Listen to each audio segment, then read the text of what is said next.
Welcome to an avenue where women can discover their worth, experience new beginnings, and feel what that lady boss feels like.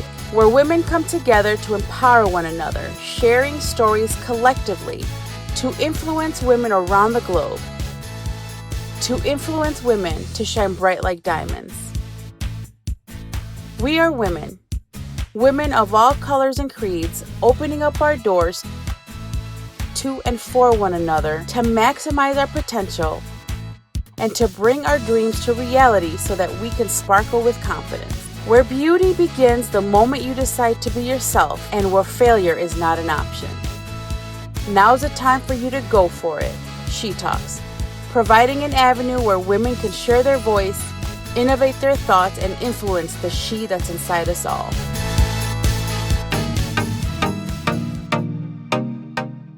Growing up, I grew up in an entrepreneurial family, so I always kind of had an idea that I wanted to do something of my own, and I met Jana, and it just kind of came about. Came to this country about 20 years ago.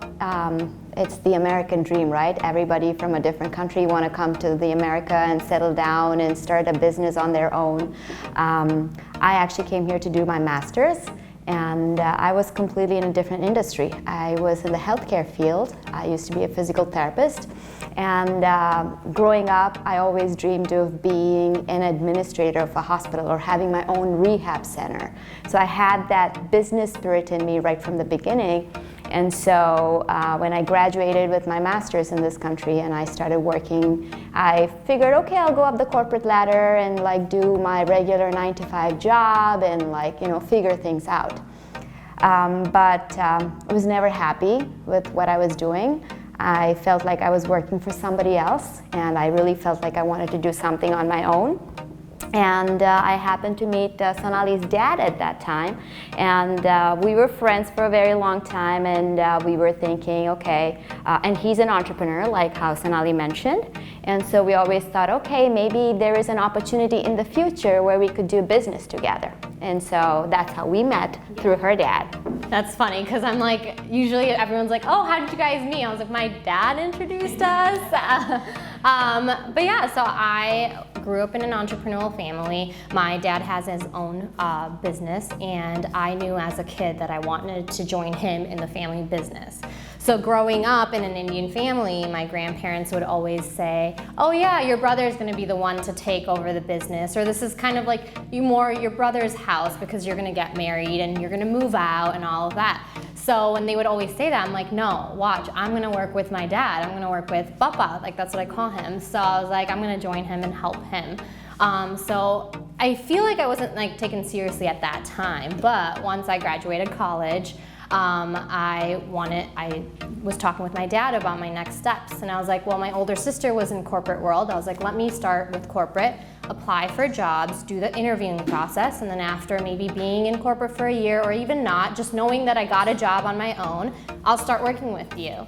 And he looks at me and he's like, no. He's like, if you want to apply for a position and go for it, that's fine. You could do that, but that's just because you want to prove yourself that you want to get a job on your own and then don't come with that attitude to the office. I was like, okay.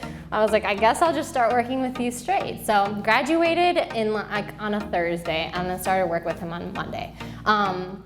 Once I started work with him, I went into the office and I was thinking everything would be kind of easy. I was like, okay, I kind of know what he does. I've seen him on the weekends, know how he talks. I'm like, I think I can get the hang of this right away. But little did I know, obviously owning a business is huge and there's so many little things that go into it. And I didn't know that at first.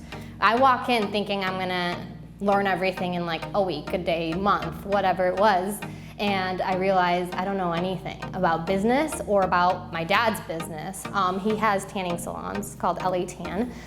So at one point he had over 180 salons. And I was like, that is so cool that he kind of is a CEO of this big company. And I wanted to learn from him. So when I was at the office and I didn't understand much of what was going on and still taking baby steps, I realized, I was like, he knows so much about his company, about his brand. He knows the little small details that like I don't know, and I wouldn't know because he started it. I didn't start it, you know? So, and I feel like I would have never learned that. Even going through his experience, learning from him, I wouldn't know the little struggles that he did, the little stories he had, and I was like, I want that. I was like, I would love to help you out. I want to be a part of the family business, but I want that something small of my own. Like he knows all the layout of all 180 tanning salons. And I'm like, how do you know that? He hasn't even visited some of the salons because they're out of state. So I'm like, you know that because you're so involved in it. And I want something of my own that I'm so involved in it, that I know like, that I started from the bottom up. And I know all the little small stories that I can tell later on, you know, to my kids maybe. So then I kind of looked up to him and I was like, I need help. I want to start my own business. I want to start my own brand. I want to make it popular. I want everyone to know about it. I want to see a billboard. I would see his billboards up and I'm like, I want that. So that's kind of how he was like, okay, well, he introduced us to a distiller in Mexico. He had his friends of friends. They met, they knew each other. So he was like, well, come to this tequila dinner. I was like, okay, like sure, tequila, but yeah, so that's where I met Jana. It was meant to be a very casual dinner. We did not think about it as a business. So when we went there and I happened to meet Sonali, and it was an instant connection that we had at that time. We had a lot of casual talks and we felt like we had the same passion and the drive, and both of us talked about how we want to do some business on our own. And we were thinking about other businesses. We did not even have tequila in mind at that time. We talked about hair care line or skin care line, the typical women-owned businesses that we could think about, and we talked about it in depth. And a few weeks later when we met again, it was almost like an aha moment happened that time. We were talking about business ideas, we were brainstorming, and we said, you know that tequila that we had the other day? And we were not tequila drinkers before. So we said, it was actually good, you know? And I told her, I said, I was never a big fan of tequila because I used to like my scotch. And she was like, I like my red wine. Me neither. And you know, my dad just happened to invite and I wanted to be polite, and so I just happened to be there. And we started talking about it, and we were really fascinated by the story that unfolded at the dinner about our distiller. He is a family-owned distillery. He's been doing it for generations, and it kind of caught my attention because I joined my dad in my family business, or in his family business. So I was like, okay, the story just aligned with me. I like felt very connected. I was like, I felt the values of it, because I think when you're working with your family, you have a lot of strong values of supporting each other and trying to grow each other. And obviously it's hard to work with family. You see them at home, you see them at work, like, you know. So I felt very strongly for that when they said that they've been doing it for generations. The son at the time was working with his grandfather and his dad, and I was like, that is so cool, like similar to me. So I was like, I definitely can see us working together. And for me, I come from India, so for me it was more a cultural connection that I had. The family values and beliefs was very strong, but in addition to that, I think also just the country itself is very tropical. The food, the spices, also the tropical fruits, it took me back to my roots, and I felt that connection, that instant connection. And so it was just a holistic picture. We started talking about tequila, and we were like, wait a minute, maybe we should do a tequila business. Why can't we get into a tequila business? And then we were like skeptical about it, because coming from an Indian cultural background, it's unheard of for women, first of all, to be in the entrepreneurial world in something that's very edgy, very forward thinking. And so we were like, would that be acceptable in the society? What's going to happen to our reputation? Is that going to be beneficial to us or not? And we said, you know what? it's very edgy. I think we should do it. It really would make us a boss, a women boss. Let's go forward with it. And that's how the idea started about FINO. Yeah, it was actually really scary at first because my grandpa is very against alcohol in general, and the Indian culture in general. Drinking is just taboo, and my grandpa would, I was just so scared of him. More than my dad, I was scared of him. I was like, what am I gonna tell him? So I look at my dad, I was like, what am I gonna tell him that I'm doing, like as a work? He's like, it's fine, it's fine. I was like, you tell him, I'm not saying anything. But it worked out. People always ask us why tequila, and I think our response is, why not tequila? The agave world is so fascinating. We feel, everybody thinks the minute you think of tequila, you think of shots. But I think at that dinner when we really met with the distiller, we both were fascinated. We had no idea that it took 8 to 10 years for the agave plant to mature. And also the imadors, the farmers, they're called the imadors, they work for 8 to 10 years every single day in this farm to take care of this plant. And and if you know the tropical temperature that's in Mexico, it's very hot. It gives us a very different respect for the entire industry. And also Mexico prides in their tequila. For them, it's the spirit of the country. So we were just really fascinated. It's not just another liquor. It's not meant for shots. We have completely different perception of tequila in this country and internationally too. I think now it's a different perception, but when we learned, I think we were very fascinated by the tequila itself. Yeah, so I mean, tequila in general, you would never think of it as a sipping drink. But when we were in our early stages, I was like reading through articles, and I think it was like a BuzzFeed article I read, and it said that tequila was trending, and it kind of caught my eye. I started reading it, and I was like, wow, so people are starting to drink tequila as just a sipping tequila, kind of similar to how Scotch or wine is.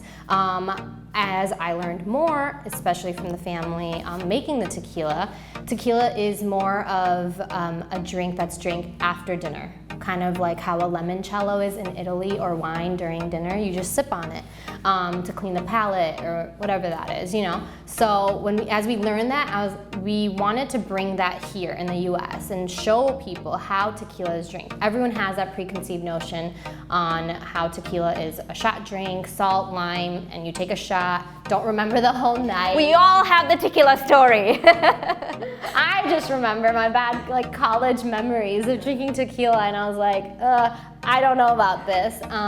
But definitely grown an appreciation for tequila. Like Jana mentioned, it takes about 8 to 10 years for the plant to mature. So just taking that into consideration, like one bottle of tequila takes so much work, so much effort. And in Mexico, it's such a pride. And the word tequila is owned by Mexico, you know? So it's their pride that they kind of want to showcase to the world. And we want to show everyone here the proper way of drinking tequila and the proper respect that should be given to tequila. We wanted to really elevate the status of tequila. That's how the vision. So once we decided, okay, we are going to get into the world of tequila, and that's the business we want to take over, we started thinking about the brand and the vision, and we said, okay, it should represent us. It should represent an elevated drink. It should be very sophisticated. It's no longer a drink that's meant just for parties, just for shots. You can have a evening conversation in a very sophisticated manner and just sip on tequila. So that's kind of the vision that we had. And we started thinking about the name after that. And when we were thinking about names, we're like, okay, it needs to be minimalistic, easy to say, but also come from like the traditional tequila itself. So what could be a good name? And my dad helped us out with that a little bit, and he was like, FINO sounds so good. And I was like, FINO, like vino, like wine. And I'm like, okay, so FINO. And then I'm like, obviously, I've heard FINO before. I've taken Spanish in high school and stuff, so I know FINO means like fine and smooth in Spanish. So you're like looking that up, and we're like, okay, it relates really well to the product. The product is a luxurious sipping tequila. It's smooth, it's rich in agave, and the quality was just so great. So I mean, the product speaks for itself, and the packaging is very minimalistic, and we needed that name, FINO, to just do it. But I don't think Jana was too happy or pleased with the name. I was like, gotta have a better meaning to it. I mean, it literally means that. And also when we thought of our target audience, we say it's very sophisticated. Yes, it's fine, it's wow, it's smooth, it's rich. And when we worked on the recipe of the product itself, the one thing we both said was, okay, it should not have a burn. You know, people should not make that face when they drink it. It should be extremely smooth. So we worked with the distiller. We did a lot of trial and error, and we said, okay, this is going to be the recipe where through the distillation process, we're going to cut down the burn. But the agave itself is grown in a, it's rich in, not volcanic, what is it? The red soil, the highlands. So the agave is grown in the highlands. So typically the agaves that are grown at a certain elevation, in our case it's 2,000 square meters above sea level, it's very rich in iron and mineral.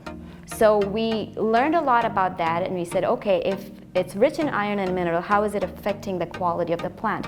It's very sweet. It's naturally very sweet. So we said, okay, this is 100% agave juice, but we got to maintain the sweetness of the agave in all the expressions of FINO that cut down the burn. So that's what we were going after. So it worked really well with the name. We said, okay, that's perfect. It's short, people can remember it.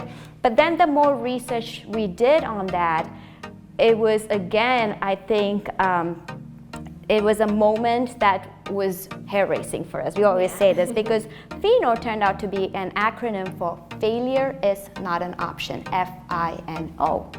And it's not something we coined. It actually dates back to Apollo 13 days when there was war between Russia and America, space war, and we were about to land our rocket on the moon. And just as we were about to land, the oxygen tanks were about to burst.